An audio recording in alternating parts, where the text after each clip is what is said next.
right, I have 6:30 on my watch. I will call the Village of Cottage Grove Plan Commission meeting to order on Wednesday, August 12th.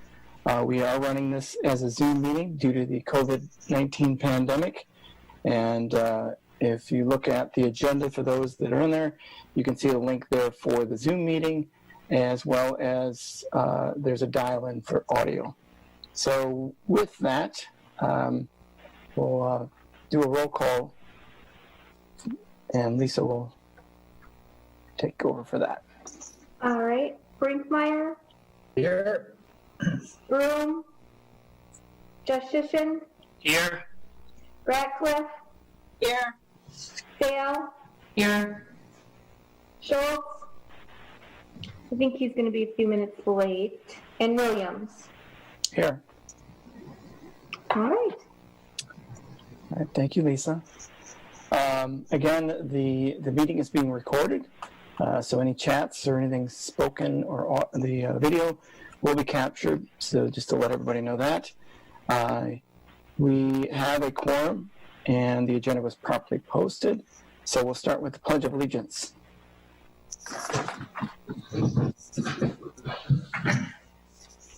I pledge allegiance to the flag of the United States of America and to the republic for which it stands, one nation, under God, indivisible, with liberty and justice for all.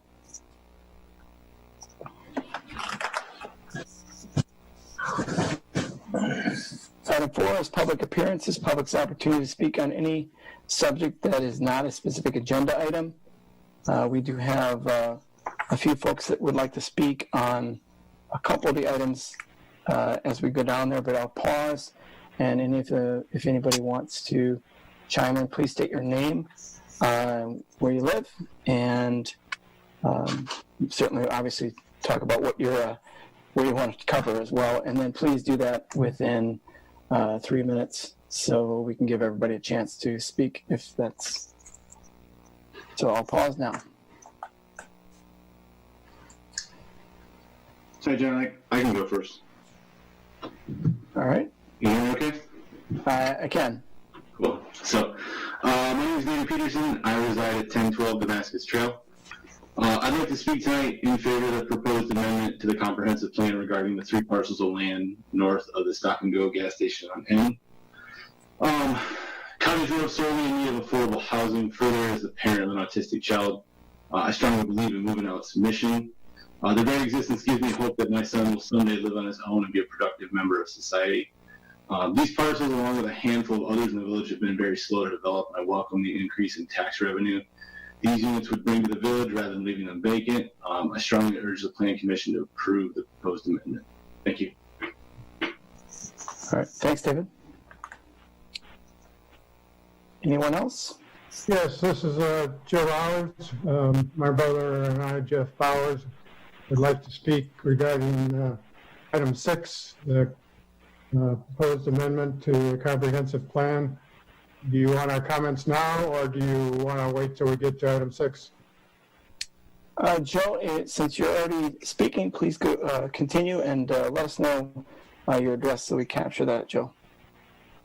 Yes, I'm a village resident, 143 East Reynolds, but we're speaking tonight because we own the property at 4600 Funny Road N, which is just east across Highway N of the proposed 100-unit Fun Grove apartment development by moving out.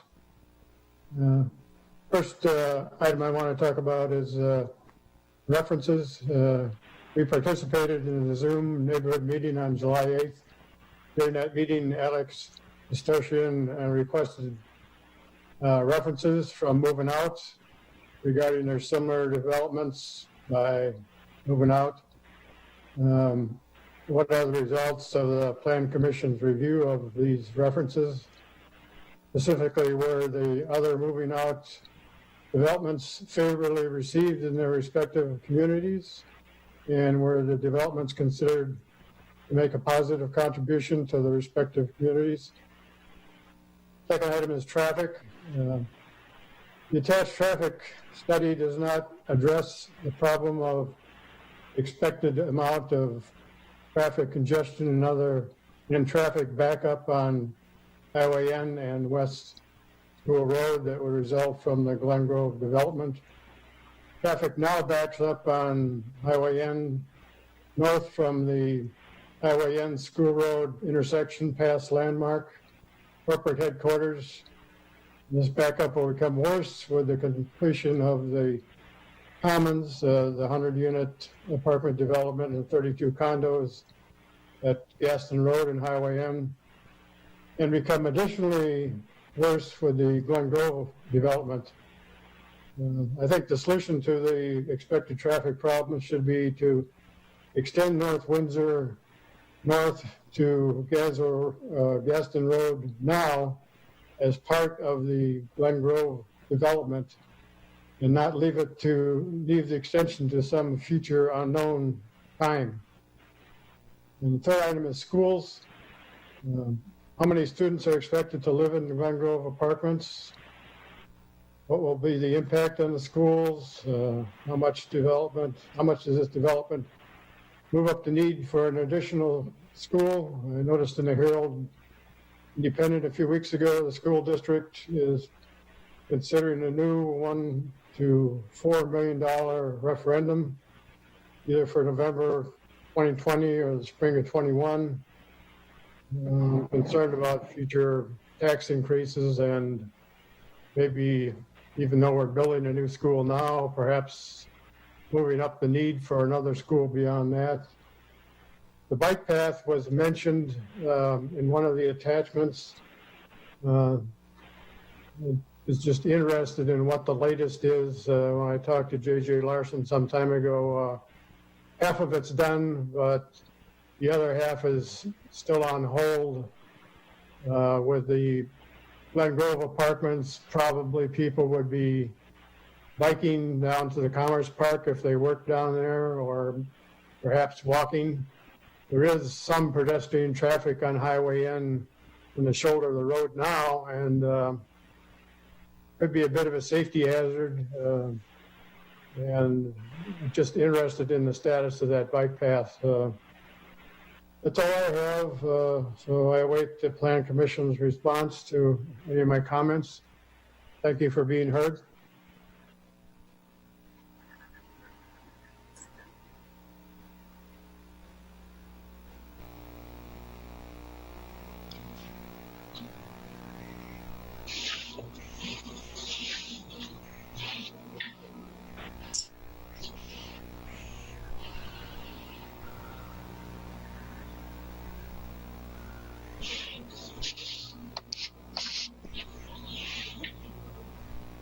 John, you're muted.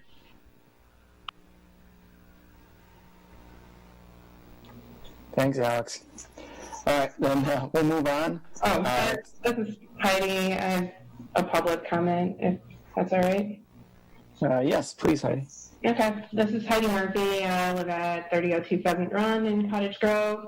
And I just wanted to talk briefly about item 6, and then also about the village board priority list that kind of covers both a little bit. Housing is needed in our area, and we have a lack of housing options in Cottage Grove. We should support our current and future businesses by having local potential employees for those businesses. And the project that has been proposed in item 6 in the comprehensive plan will fulfill something that the village is currently lacking. And I also wanted to point out that tonight the vote is to modify the comprehensive plan to allow additional uses at this property that has been vacant for many years. So open up the possibilities. There will be future meetings to ask more questions about moving out. So I just want to point out that tonight it's considering the change to the comprehensive plan, not approving every detail at this moment. So I think that's all for me. Thank you, John. Thanks, Heidi. All right, anyone else?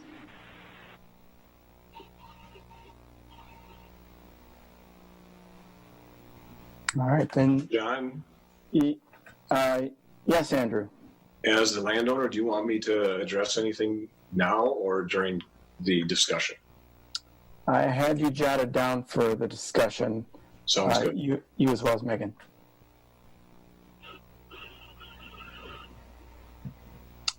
All right. Then we'll move on to discuss and consider the meeting minutes from our July 15th Plan Commission meeting. Motion to approve as presented. All right. We have a first from Alex. Is there a second? I second. All right. Thank you, Kim. Any discussion on that?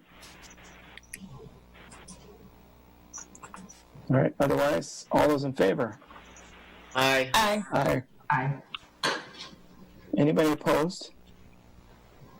Anybody abstain? Motion carries. All right. Item 6 is discuss and consider the proposed amendment of the Village of Cottage Grove to comprehensive plan regarding parcel 0711-043-006-0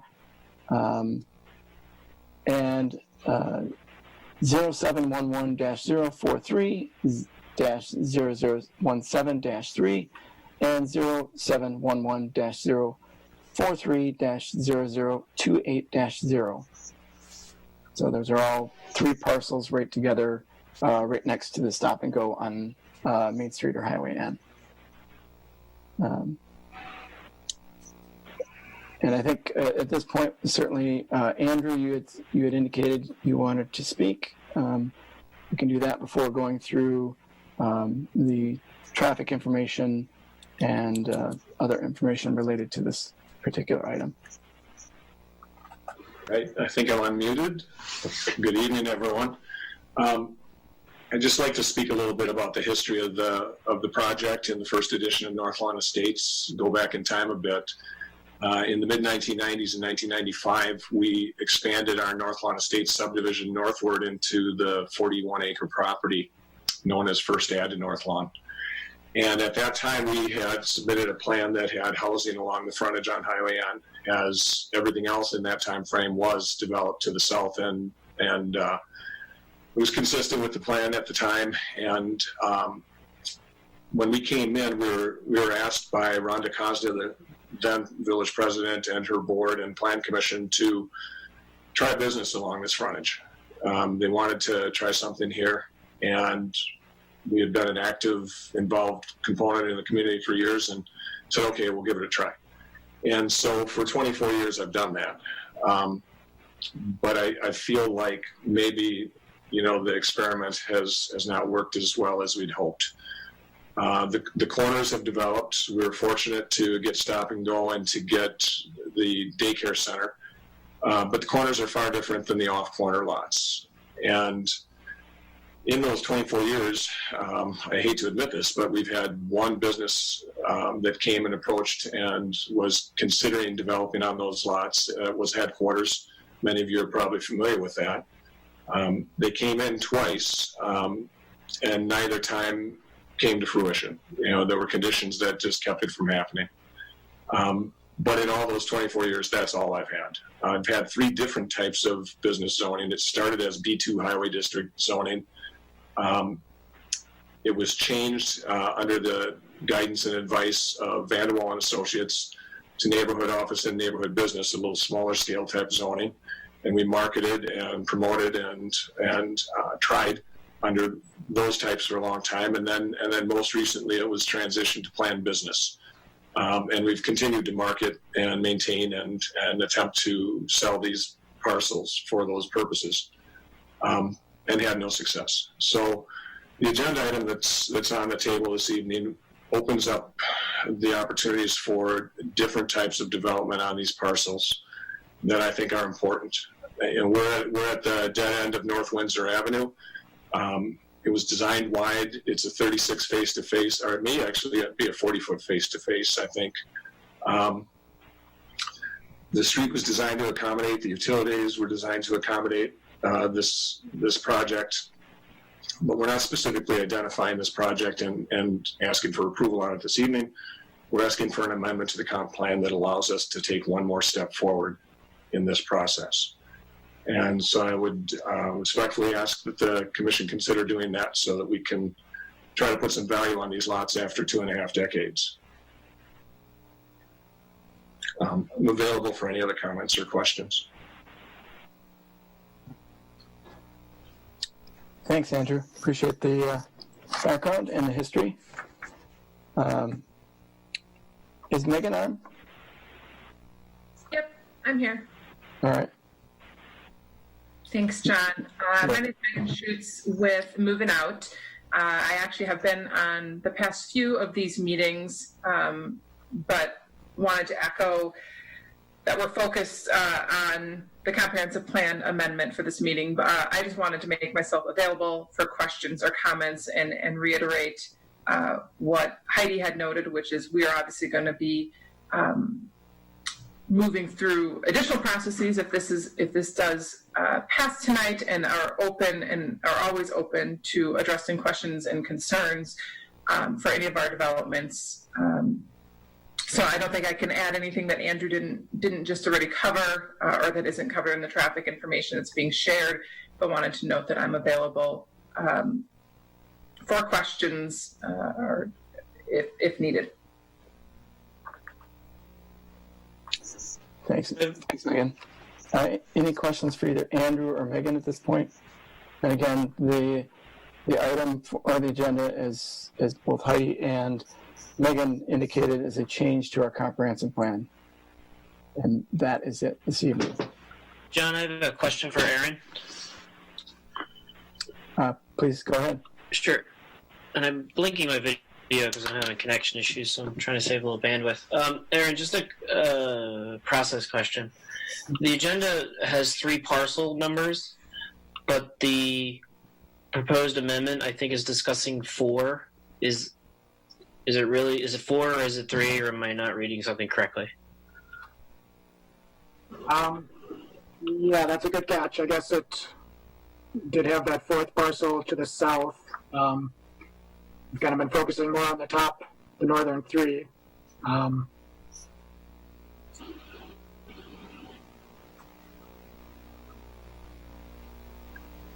So yeah, I guess that is a mistake. So then I guess, Larry, can we pull in that other lot number? Do we need, is the lot numbers, I think Larry's the lawyer guy, right? Is he here? Yes, he is. Is the lot numbers tied? How critical is it that we have the lot numbers correct, or is it the motion, or what's the process here to make sure we get everything correct? I'm having trouble figuring out here on my computer. Aaron, was the 3rd or 4th lot intended to be included, or not intended to be included? Yes, that's the lot south of the daycare that would be also becoming part of this planned mixed-use area. So that's what was noticed. And that's it. So I guess to me, the question is before the plan commission. Larry, you faded out there after you said question. It appears that the question is before the plan commission for all 4 lots. Is that not what was intended? The agenda item only shows 3 lot numbers. The memo talks about 4. So I just want to make sure we're doing it correctly to cover what's intended, which I believe is the 4 that we wanted.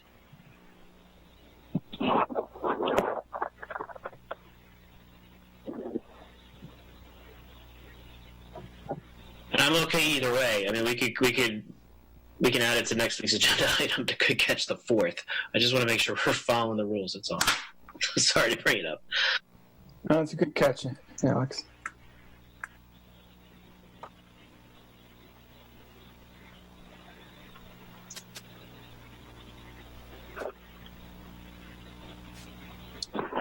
So I did get, I am seeing the agenda now. I'm sorry about my computer problems here. Now I think that because we were as specific as we were with respect to those three parcels. In the notice, I think there's an argument that we shouldn't incorporate the fourth parcel with this decision without renoticing another meeting. Okay, so I guess for the commission, I'd recommend we roll that fourth one into the next meeting. Then is what it sounds like.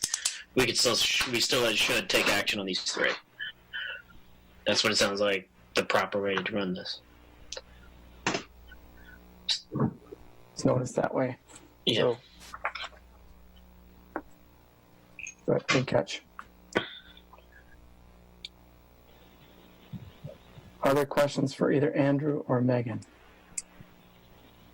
Since we have them here.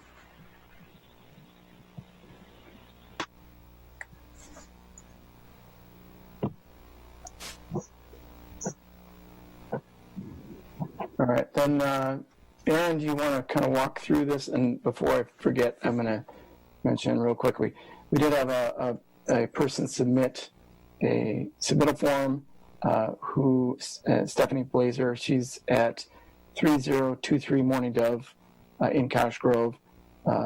Those residents did not want to speak, but was in favor of the amendment to the comp plan. So in addition to the others that spoke earlier, I wanted to make sure I included Stephanie's thing as well in there. So Aaron, you want to walk us through your updated memo, excuse me? Yeah, my memo is basically the same as what we saw last month, just taking out the portion that we approved last month, the Wyden Olson portion. So I think I would turn it over to Kevin to talk about their staff report for the traffic information that was requested. That's really the information that's new for this evening. Okay. Kevin? Yeah, I guess there's a real brief memo in there based on what we were asked to do from the last meeting. And in general, it basically just kind of walks through what anticipated trip amounts would be for daily trips if there was a 100-unit apartment building that covered the 3 lots to the north, as if they were combined. And then it kind of breaks down as to if those 3 lots were 3 individual different types of high turnover sit down restaurants. I think he's got an auto parts dealer, fast food type things in there. And I mean, the memo is, pretty short, but at the end of the day, it basically just states that pretty much any combination of any 3 of what's allowed there right now would be more than the number of trips that would be generated by a 100-unit apartment building. So we're not, based on changing the comp plan, it's not going to increase, anticipated it would not increase what traffic is allowed there right now. Kevin, I don't know if you want to explain where those numbers come from, the source book that you guys use. Yep. So it's an engineering source book. ITE stands for the Institute of Transportation Engineers. So it's basically a bunch of data gathered from all these different, it's an average of a bunch of different similar type businesses basically gathered together that transportation engineers use, that they can basically try to use to best estimate what flows and traffic counts would be for these types of facilities.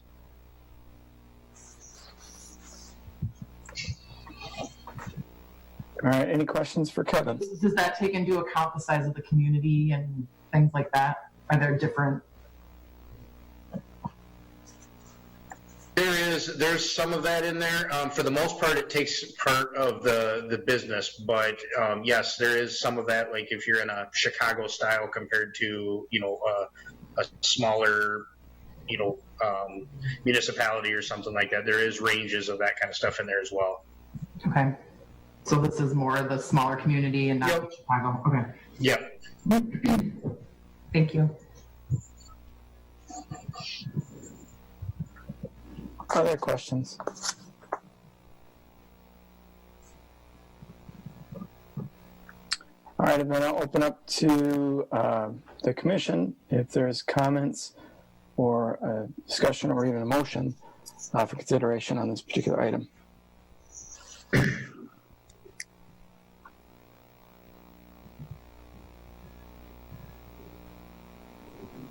I'd like to say something. All right. Thanks, Melissa. Please. Thanks, John. So as I was at the last meeting, I'm in favor of amending the comp plan to allow for the possibility of planned mixed use in this area. As we heard from Andrew Homburg, businesses apparently don't like this location. And I don't see why we need to keep having it zoned as such so that we're just losing out on possible development. As we'll talk about later in our meeting about our village board priorities, the main board goal is economic development, but you need residential development to go along with commercial development. In Cottage Grove, it's pretty much a well-known fact that we're a bedroom community. And at first that sounds like we don't have a lot of businesses here, so everyone wants more businesses. But if you go an extra step into what bedroom community means, you note that this means the workers we have here work outside of our community. If new businesses come here, they don't have workers. So we need the residential for businesses to want to come here to make sense for their business. Additionally, I guess I would just note, while changing the zoning doesn't specifically go into what that moving out will go there, they still have to go through the whole process. But having moving out go there will help East Windsor Street go through to Gaston Road. We need to have development there in order for the road to go through. So that will help that. I spoke with the Stoughton mayor about their moving out project, and they find that the people there are an asset to the community. They work in the community, they volunteer in the community, and the residents are active in the community. It's no different than other people moving here. So they're looking at possibly having more development, affordable housing in their community closer to businesses. This is a prime location for apartments because they can walk to businesses in our community as well. And they have, if apartments were to go there or residential went there, they have the gas station available, they have healthcare, and they have daycare. Those are all three really important things for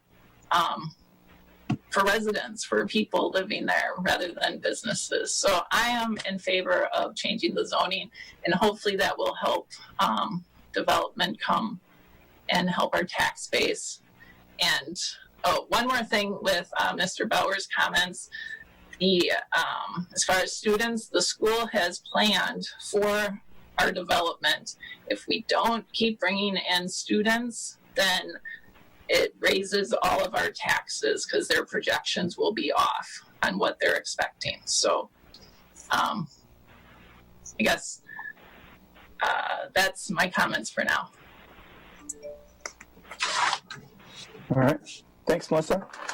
Any other commission members' comments or questions?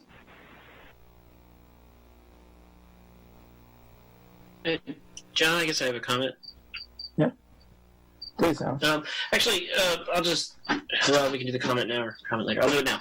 I like the idea of mixed use. I think it does open options for Cottage Grove,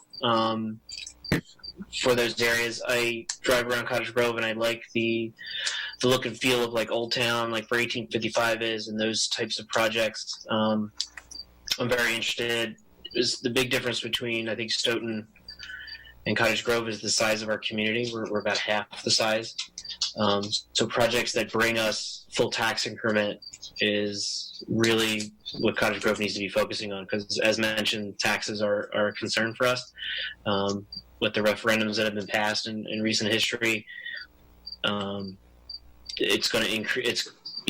With projects with full tax increment is actually going to help the residents that do live here. So that's my comment. Thanks.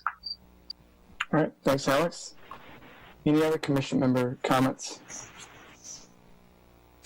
or is there a motion on this particular item?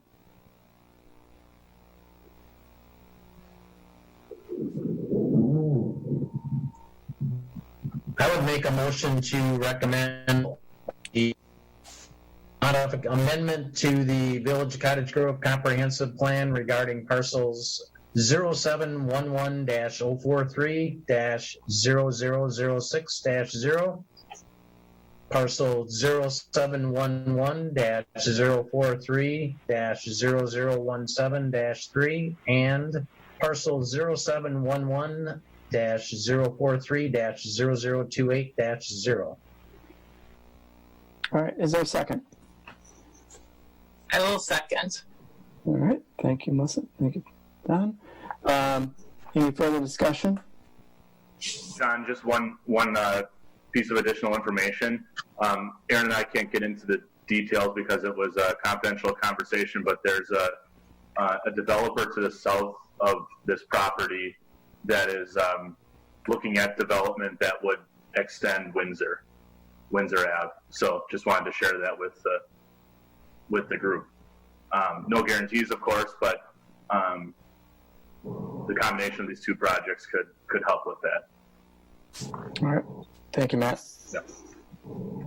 So what is the zoning in the field to the north then currently? Is that mixed use or commercial or residential only?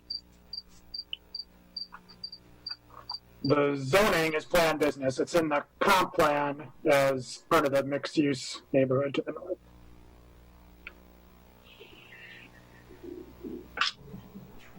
So something we have to sort out yet then, but not part of Similar it. to the Cottage Grove Commons project, that was approved as a planned unit development. Most likely, any development south of that would be as well. Right. All right. Any other discussion? Having heard none, all those in favor? Aye. Aye. Anybody opposed? Anybody abstain? Motion carries. All right, we're moving on to item 7, discuss and consider the site plan amendment for 1855 Saloon at 218 South Main Street. And you've got some information in there, and I suspect that there's somebody from 1855 on the call, but I haven't looked through quick to see. Like Andy Meisman and Mike Calkins are here from Snyder. All right. Andy just unmuted. Sounds like he may want to present. All right. Andy, you want to take it away? Certainly. We received comments from MSA as well as the village, so thank you for those. And these all seemed pretty straightforward. I think there were 4 comments from the staff recommendations in terms of an accessible ramp and reconfiguring that a little bit, which shouldn't be an issue. That was on the north side of the extension of the patio.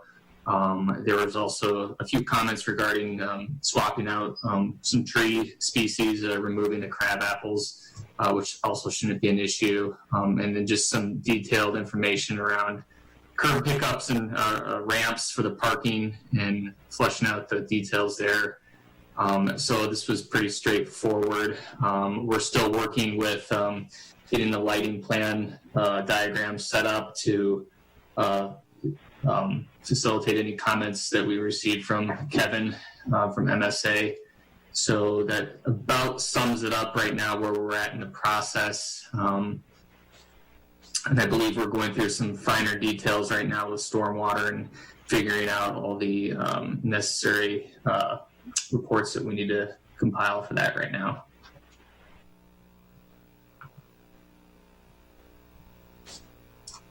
And that's all I have. Okay.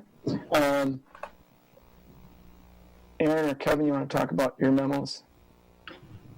And then we'll go to questions or discussion from the commission.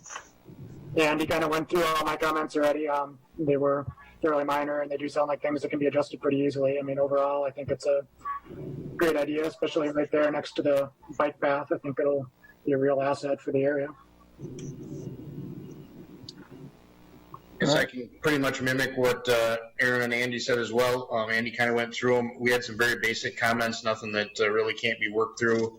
I think, as Andy mentioned, the biggest item we had was probably stormwater, and what they provided in their memo when they submitted this works.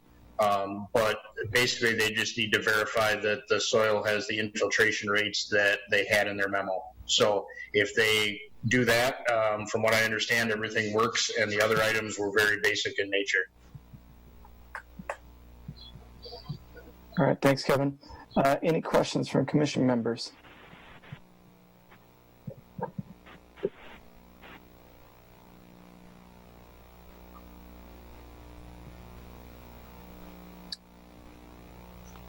All right, is there consideration for a motion then? I'll make a motion to approve the site plan amendment for 1855 Saloon at 218 South Main Street. Is there a second? I'll second it. I think Kim beat you out there, Don, just by Okay. second by Kim. Third by Don. Just to clarify, Alex, that's with the conditions? Correct. Thank you for that amendment. So that needs to be reseconded with the conditions provided by staff. Kim, you okay with that? Yep. Okay. We have a motion and second to approve with conditions, staff conditions. And any further discussion? Having heard none, all those in favor? Aye. Aye. Anybody opposed? Any abstain? Motion carries. Thanks, Andy, for popping in. Oh, thank you, guys. All right. That'll be exciting. All right. Then moving on, then we have a presentation from Kevin Metcalf for a potential project on the north side of West Cottage Grove between Court Crossing and Sandpiper Trail. Kevin, are you on? Yeah, I am. All right. Good evening, everybody. So, good evening. Again, Kevin Metcalf. I'm one of the owners of the parcel that is between Court Crossing and Sandpiper along Cottage Grove Road. Last time we were in front of you, we were trying to bring a Casey's gas station to this particular parcel. But a similar experience, just going back a little bit in history regarding our parcel. We've owned it for about 17 years with very little activity. Actually, Casey's, a couple years ago when we brought that forward, was one of the first activities or interests that we've had. Ironically, moving out had an offer to purchase on our property, and that was their first choice, but we ran into covenants and restrictions with the previous developer on competing with apartments. So we had to let that particular project go. Else we would have been in front of you asking for the same thing regarding commission to look at the comprehensive plan. But moving forward, we think that we have a good plan in front that we'll present. I'll have Randy present that to you from Kanofsky and Bruce. We've kind of taken this to a different direction where we are planning on doing a residential condo development where we would have a road that would be a private road that would go between Court Crossing and Sandpiper and split this parcel into a northern and southern parcel with 5 parcels on each side. That would allow us to do 4-unit condo projects. Our goal would be to kind of fit into that market where about the $249,000 marketplace, which we think is a good price point for Cottage Grove. It will help people move up from apartments to the owner-occupied units, as well as because most of the inventory out there is somewhere in that 500,000 range. We believe this to be a good opportunity for residents to move up from apartments or get an opportunity to be an owner. So we're hoping that that's something that you guys would look favorably upon. They, like I said, have been trying numerous things throughout the years and with very little success at all outside of just knowing the property. So we're hoping that this is presented and you guys will take a liking to what we're looking at doing, and it would require us to amend the comprehensive plan similar to what you were discussing tonight.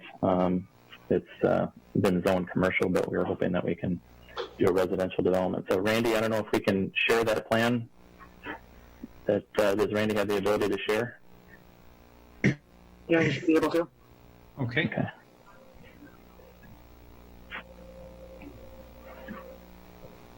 How's that work, Randy? Don't know. We'll see.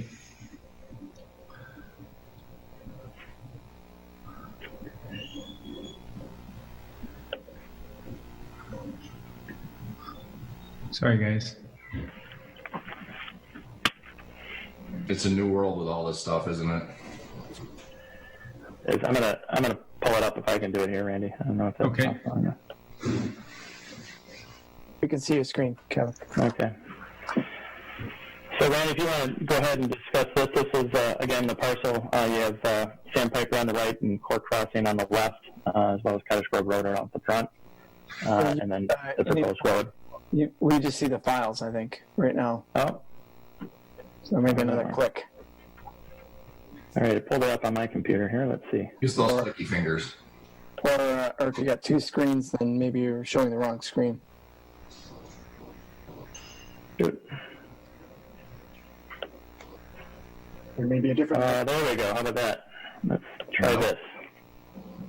Does that work? Oh, there you go. Very good. I'm not normally this technology challenge, but all right. Okay. So go ahead, take it away, Randy. Thanks. Yeah, thank you, everybody. Kevin had asked our firm to do some design work for a condominium development on the site, and we looked at it in many different ways, and came up with this as what we felt was a good solution for the site. It's a series of predominantly 4-unit townhome buildings with a couple different building styles. There's 5 buildings on the north side of the site that are 2 stories, 2-car garages towards the interior of the building. They're either 2 or 3 bedrooms, depending upon kind of where the market analysis shows, but could be 2 or 3 bedrooms. We think those would be really nice townhomes for either empty nesters or young families, and feature some nice yard space as well. Towards Cottage Grove Road, we have a smaller townhome design there with garages that are tucked under the 2-story building. All the townhomes would have individual entries, private patios, private yard spaces, very much a traditional residential environment. And we've tried to design the site plan to kind of maximize the amount of open space available for landscaping and just open yards for the enjoyment of the residents. Kevin, do you want to try pulling up the elevations? Here we go. Work? Outstanding, Metcalf. Thank you. Getting good at it.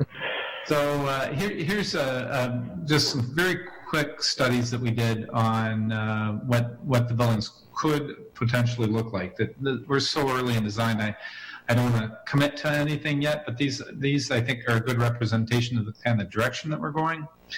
The building on top would be a representation of the 3-unit buildings that would face either of the side streets coming in off of Cottage Grove Road. So you can see the entry porches that go to each of the units, and the 2-story building format that we're envisioning. We're playing around with color in this one, with maybe having each townhouse slightly different color, or using color to just to make a more interesting architecture. The lower building is one of the 4 units that's on the north side of the site. You can see the two-car garages, the individual entries there. It's really a story and a half and two-story unit. In this case, we were thinking that the living spaces could be a vaulted ceilings, and then maybe have bedrooms up over the garages as well. So exterior-wise, the material palette between the building styles would be, we think, complementary. We've got horizontal siding on the upper portions of the building, and a masonry base, either stone or brick base around the bottom of the building. Again, really early in our design, but Kevin wanted to get this out in front of you to see what the reaction of the commission would be, and to see if it's worth some further study as we move forward. Thank you. So yeah, that's thanks, Randy. So yeah, I mean, we're like you guys, trying to make the best use of this property. As you know, it's been sitting there for a very long time and not really benefiting either one of us from a tax base or from us from a development standpoint. So we're hoping that with your permission and any feedback that you guys want to provide, that we'd be able to move forward with this. And we're still kind of discussing how this might come forward, if it's a phased approach, or we approach it with one particular builder, get it done, and then in the meantime, trying to sell it as we're under construction.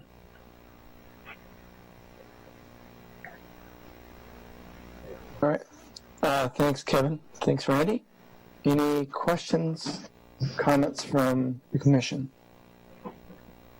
I guess I have a comment. Going way back in the history of that, and Kevin can pipe in on this too, is he did have several different, he came before us a couple different times early on with some retail mall type buildings, but he was never able to anchor any kind of a tenant in those buildings as hard as he tried. But so it wasn't just the Casey's. So he did try to put retail in there and was never able to nail down anything in that. And I believe that was early on in the development of it. But I remember at least him coming forward at least 2 times with 2 different versions of retail, and none of them generated any interest with retailers to get anyone in there to make the project feasible. Yeah, that's correct, Don. I mean, our original approach was full unit. We had 2 12,000 square foot buildings with some outlots, potential bank, potential restaurants, and worked very hard at trying to get some momentum. Again, I'm listening to Andrew talk about his parcel. It's the same experience that we had. I mean, just zero. He said, just what I'm embarrassed to say, we've had 2 interests, and that was Casey's and moving out. And unfortunately, neither one of those are. Well, and previous to that, Kevin, when we first started on the property, we have a fully developed set of plans where we were trying to put the restaurant there and then retail bays. We really did put our backs into it. We believed in this site when we bought it for retail. And here we are, 12, 13, 14 years later, trying to figure out what makes, there's a ridiculous shortage of owner-occupied available housing at a price point in Dane County, let alone Cottage Grove. So, Kevin and I started talking about we've, for chunks of time, this property has kind of just sat on the back shelf for all of us. And, various times we came up with some live work space with some rental units that would have kind of carried through the retail space. But because of the deed restrictions and our agreements with the other group, we couldn't bring those to fruition.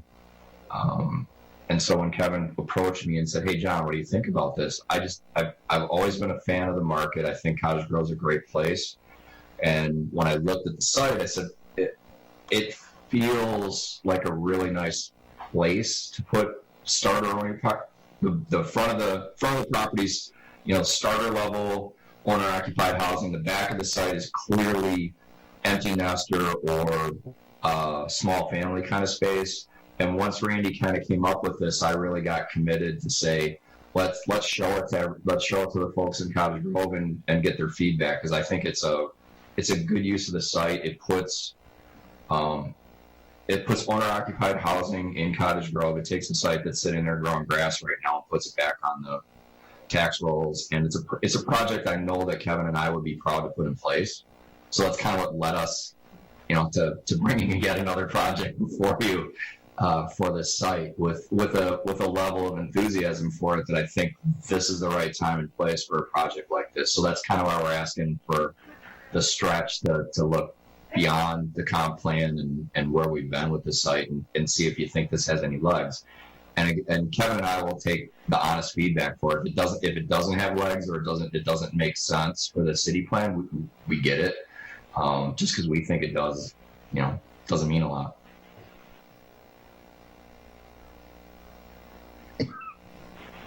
All right, comments from the commission.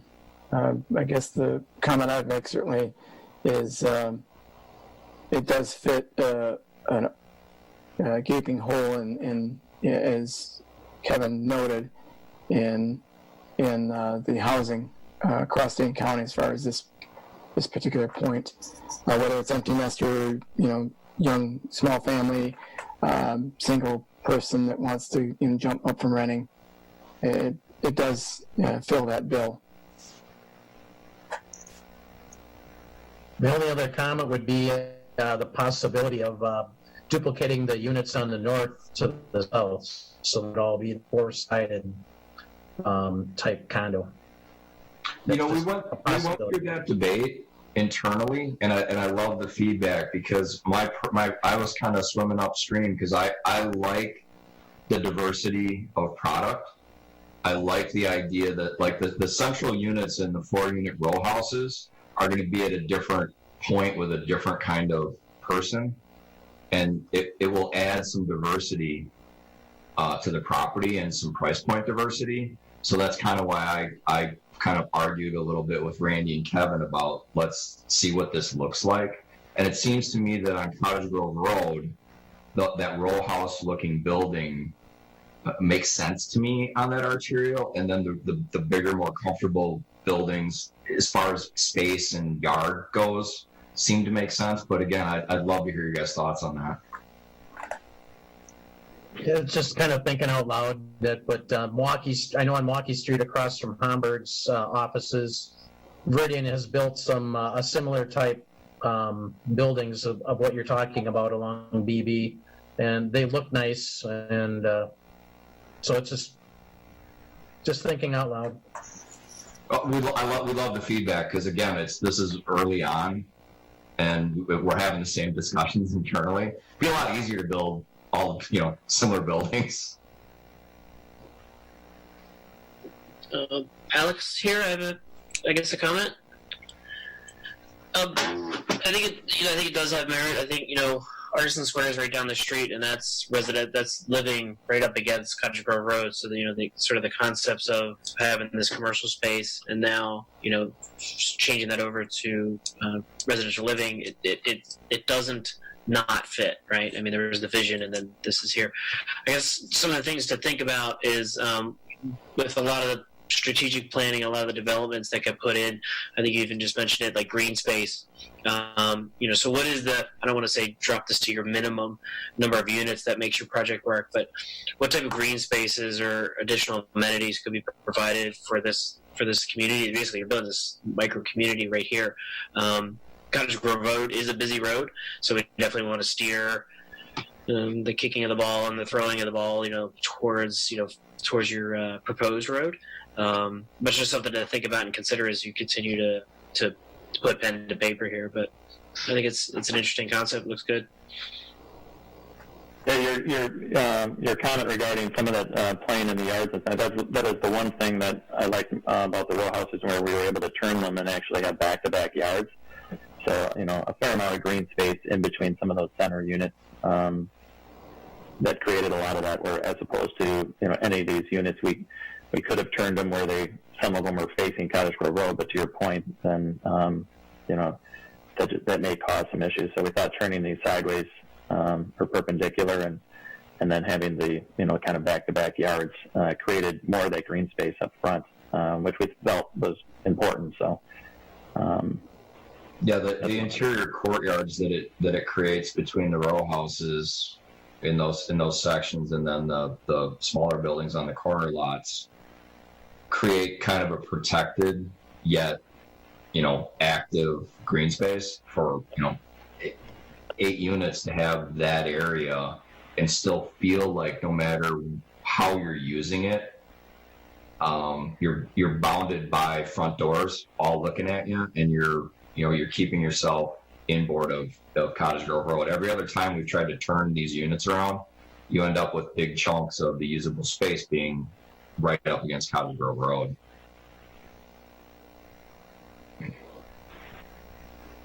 Not a bad thing to study. It's just you start getting a tiny little bit of tunnel vision, so it's great to get the feedback. I think that I like what you've shown here. However, I am concerned about the proposed housing task force, and I guess I'd like to see their thoughts when this is created, because there's only so much real estate available within the village for development. And if you're truly targeting, low-income housing and things like that, it should at least be something that they have input on. All right, thanks, Fred. I have a comment. Thanks. I think this is a good-looking plan, and we don't have this type of housing in our community, and it fits in well with the village board priorities. So I'm interested to see more of this. And I don't really think this is low-income housing so much as more like starter housing. And I would chime in and say the exact same thing. What we're trying to do, and anecdotally, which is it's always fun when you say this. I was just discussing this with one of my friends whose father is struggling right now to downsize and find a place. Who said immediately, "Can I please look at one of these units for my dad?" Because there's no place for him to downsize to. So I don't think about it as a quote-unquote affordable housing project. I think about it as a price point for an empty nester or someone who would otherwise be paying rent who could start owning a home. Everything that Kevin and our team has done together has always been at the highest level it can be for what it's trying to deliver. So I think if we're given a chance to put a product on this site like this, I think for empty nesters and entry level homeowners, I think Cottage Grove will be very pleased with it. And I don't struggle saying that because I know our history together and the things we've done. So I agree with you completely. I think it's trying to find an ability to put starter homes and empty nester homes in Cottage Grove at a price point that makes sense for people. And it's not. I would never go out and espouse that it's quote unquote affordable housing. I just think it's something that's missing from the market.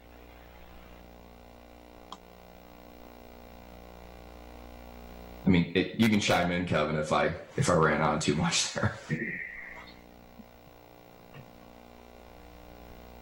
Other comments from commission members?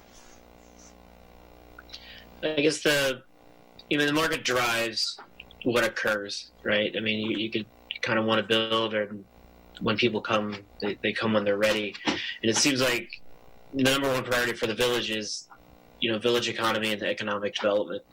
Number 6 is housing. So I think, sort of to Fred's point, we need to make sure we're reserving the land or holding the land for the economic development. That is priority number 1. But I also recognize just because you have land doesn't mean they will come, as we've seen over the past 24 years with the other land owning or this property that you guys have owned for, was it 17? I think you mentioned. So I guess more to come. We'll see where you come with it, and then maybe this draws interest into the green spaces to the left and to the right. So. Thank you. Sorry, I was muted earlier there, so I was trying to speak. So, John, you did it. I think you hit it right on the head. I've talked to some of the other parcel owners, the developers that own the parcel next to CVS, and I know they're contemplating additional, plans. Pete Gunderson is, maintaining his interest in that parcel to the east. So I know some of that stuff will continue to maybe evolve as commercial potentially, but. Yeah, I think we've given this one its due share of time. So we're excited about bringing something like this forward. I think it'll be well received for housing. Other comments or questions from commission members? Wondering if you've thought about phasing at all. Is this envisioned as all one project or split up?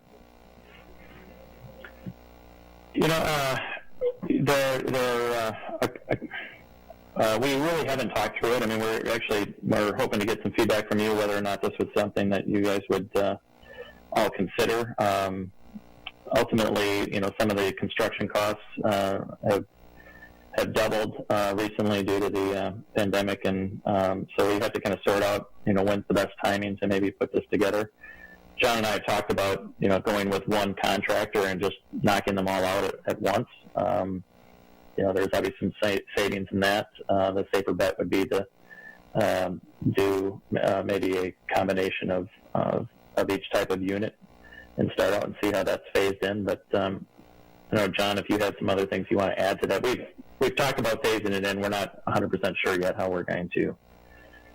Yeah, again, as a lone voice, as Kevin's business partner, I believe there's such a deficit of this type of housing, and we're in a position, having owned the land as long as we have, to go in and build it.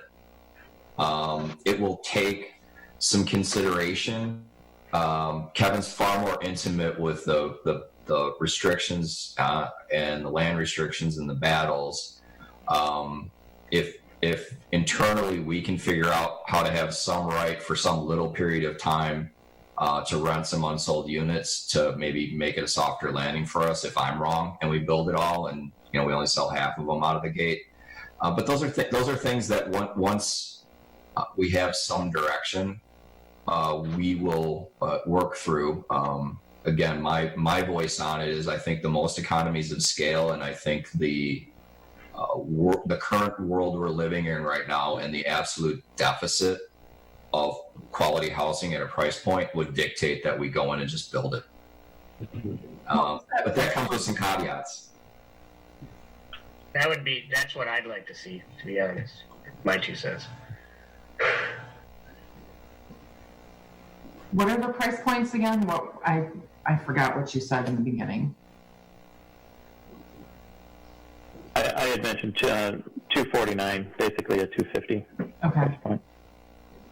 Is that for all of the units? Would there be some maybe more, some maybe less? I think that would be an average. Some of the interior units on the townhouses, if we went with a plan like this, are going to be something less than that.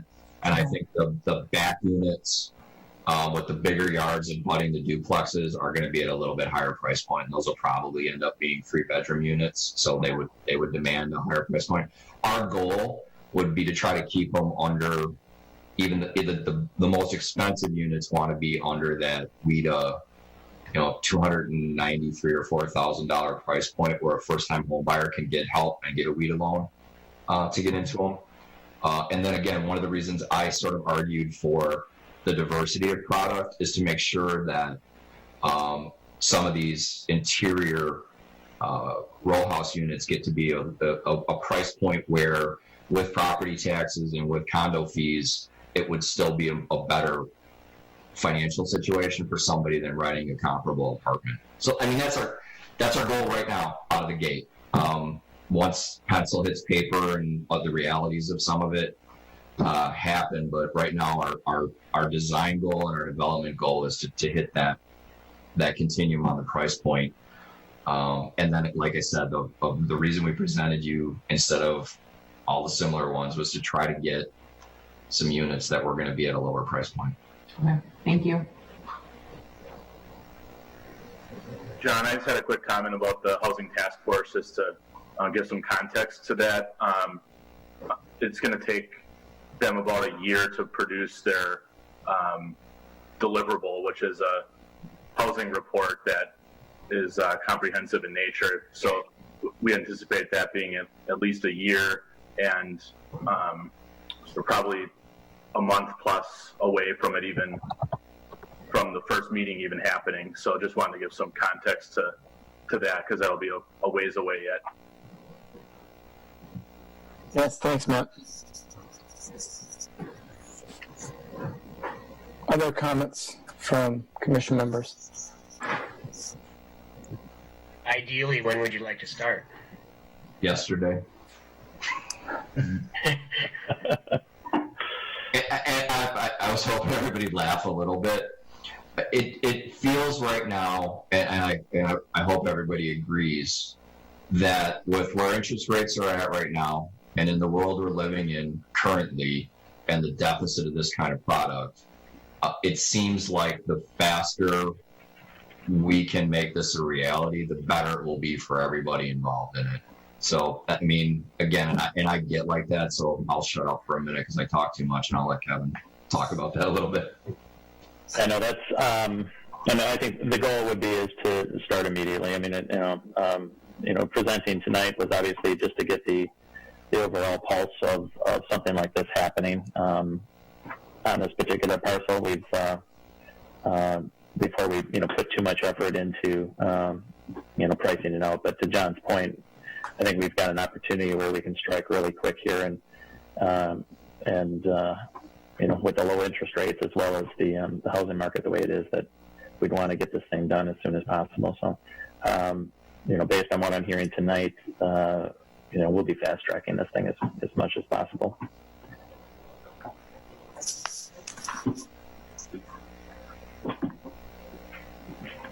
Any other questions?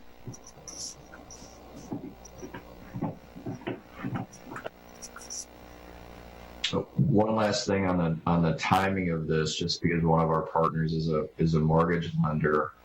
Right now, someone with the current interest rate environment can get a 15-year mortgage, and again with tax, title, license, rust proofing, and undercoating, they can own one of these for less than they'd be able to rent an apartment somewhere.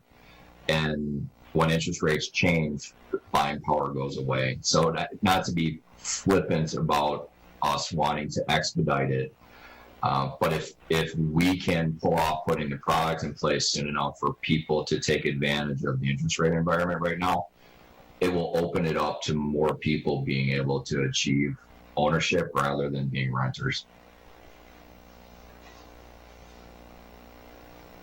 Point. All right. If there are no other comments, then we'll thank you, Kevin, John, and Randy. Appreciate taking time with us, with the commission, and providing your concept. And thank you. We'll move on to item 9 and review the board priorities. There are a number of attachments in the packet. These are all been circulated with the board. This is just to inform the commissions, committees, and make sure that we ensure that all the committees that may be impacted, or commissions that may be impacted by these priorities, are aware of them. So there's a list of priorities from the board. Letters in there kind of explaining, the potential impact.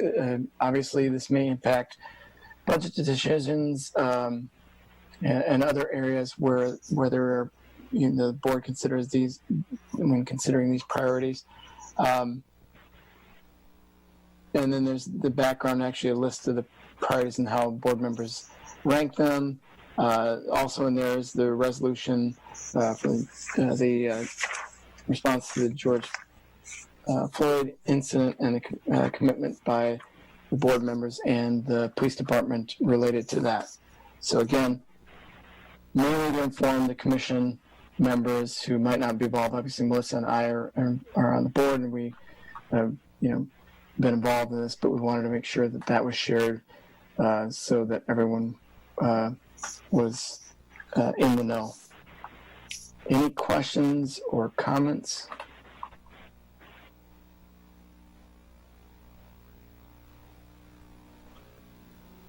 I guess one thing that was a little concerning is that street maintenance looked like it was a low priority, where I don't think it should be something that we ignore. Just a quick comment on that, Don. I think at least the time I've been on the board, we've continued to make further investments each year, even despite what the state has or has not contributed, because you can do a quick study about letting things go, and the cost of a street gone is a lot more than if you maintain it. And there's always a fine window in which you do that. JJ does rankings of all of our streets. We continue to try to prioritize that and make further investments and carve out money for the street maintenance.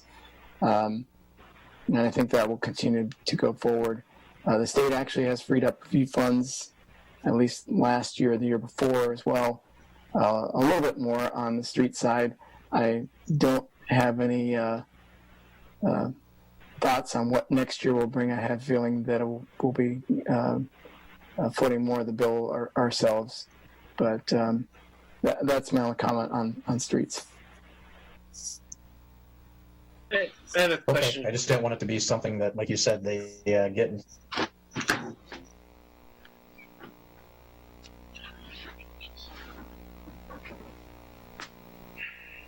Yeah, looks like it froze up, Don. John, I have a question. Yeah, yes, Alex. Sure. I guess the process of the priorities, and I appreciate that you did this, and I went through this as well as, I guess, as a trustee, and maybe you can walk me through how you were answering the questions. So I guess, first of all, did you answer the questions, this ranking, based on, your feelings, your values? Did you incorporate what are your constituents, right? You're an elected official, so is it representative of what you think the village is? And then I guess what I'm seeing is, you answered 1, 2, 3, 4, 5, so you only spread your 20 points across 5 items, but others spread their points across 8, so there's a wider distribution of, thought, they want to do other, they're maybe more diverse. I don't know how you want to say it, but they spread their points around 8 items where you kind of only looked at maybe 5 things worthy of ranking. How did you process the information and come up with how you ranked what you ranked? I would say that the way I approached it was based on feedback that I've heard over the years from the community. Take that in consideration. I also take in consideration the impact of the various items. So if you can't have, if you don't have economic development, you don't have tax dollars, you don't have, you can't pay for other things. It's a simple equation there. So I would rank that higher, as well as things like sustainability. In that case, again, thinking of the future, if you don't take into consideration actions now, you're going to be in a more challenged later on when it comes to that. So that was my approach. I wouldn't want to speak for any other board member on their thoughts on this, but I suspect other board members probably did a very similar thing. How they split them out, that's when there are things. But the nice thing is to have 7 of us with input from all various community members and things of that nature, providing our thoughts on that, and then obviously ranking them accordingly. Did I answer your question, or did it cause more confusion? No, I think it's good. I mean, I think it's the distribution. It doesn't really change a whole lot, but your number 2, the equity, inclusivity, and race, ranked 1 point higher, and 5 people voted, have that in their thing, where 3 people are for number 3, sustainability, but then 5 people rated the village library as 4, and so you can kind of see how the distribution plays out. I think in the end, the law of the averages sort of plays out. It does, and because there are 7 of you, like you said, it does end up ranking out. And again, whether it's 1 point off, the streets is down there kind of low, but we all know that is a priority for the village, that we need safe roads to drive on, and there's a lot of bikers, a lot of runners these days, with the warmer weather, and of course the stay-at-home stuff. So I think it looks good. I just wanted to know a little bit more background, so thank you for that. You're welcome. Any other questions or comments? John, I would note too that even though these are ranked in certain descriptions, initially all the trustees just sent in what our priorities were to Matt, and then he put them together based on sort of what they were about. If you look at the memo attached, it shows each of our comments for each item, like the economic development. It's separated with the 3 lines. So we all gave those comments individually, and then they just kind of fit into these areas. So then the next meeting, when we went through and saw everybody's comments, then we could, and the comments and the description, the category they were placed in, then we could pick what items we wanted to include as our priorities and rank them or assign points to them. So there are some things in here that I didn't initially put as a priority, but I agreed with other trustees that they may be important as well. So that's why they got some points when I initially didn't have any, they weren't on my priority list. So it's just good to have an overall feel of what every trustee is thinking and what they hear in the community, so then you can put it all together in one thing. And even though this letter focuses on the top 6, it doesn't mean that the rest of the things mentioned aren't important to us either.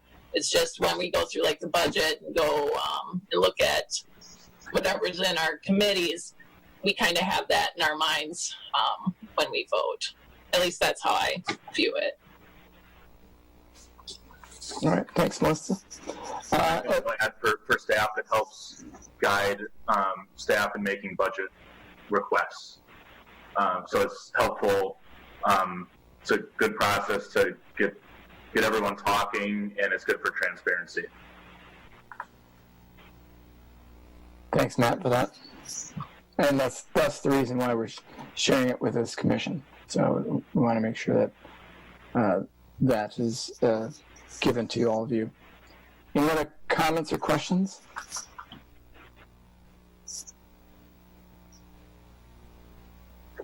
All right. That's our food for thought for tonight. Moving on then to item 10, which would be future agenda items. That one south parcel we gotta add for that plan change. For the comprehensive plan. Yep. Yeah. With my oversight for leaving it off, but I was also speaking to Andrew Homburg about that parcel yesterday, and I think he had some other ideas on how to treat that, so it may be a blessing in disguise to have a little more time to talk about that. Okay. Thanks, Aaron, for additional information on that. Matt, anything you can think of right now? The development that I alluded to that Aaron and I had a meeting with in regards to extending Windsor, in the next month or two, there may be a concept for that development too. So it could be on the near horizon. All right.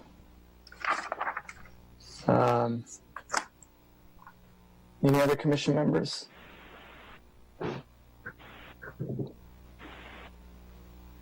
Otherwise, there's always things that seem to bubble up and keep us busy at this meeting. With that, then, we have item 11 is adjournment. Motion to adjourn. Motion, second from Alex.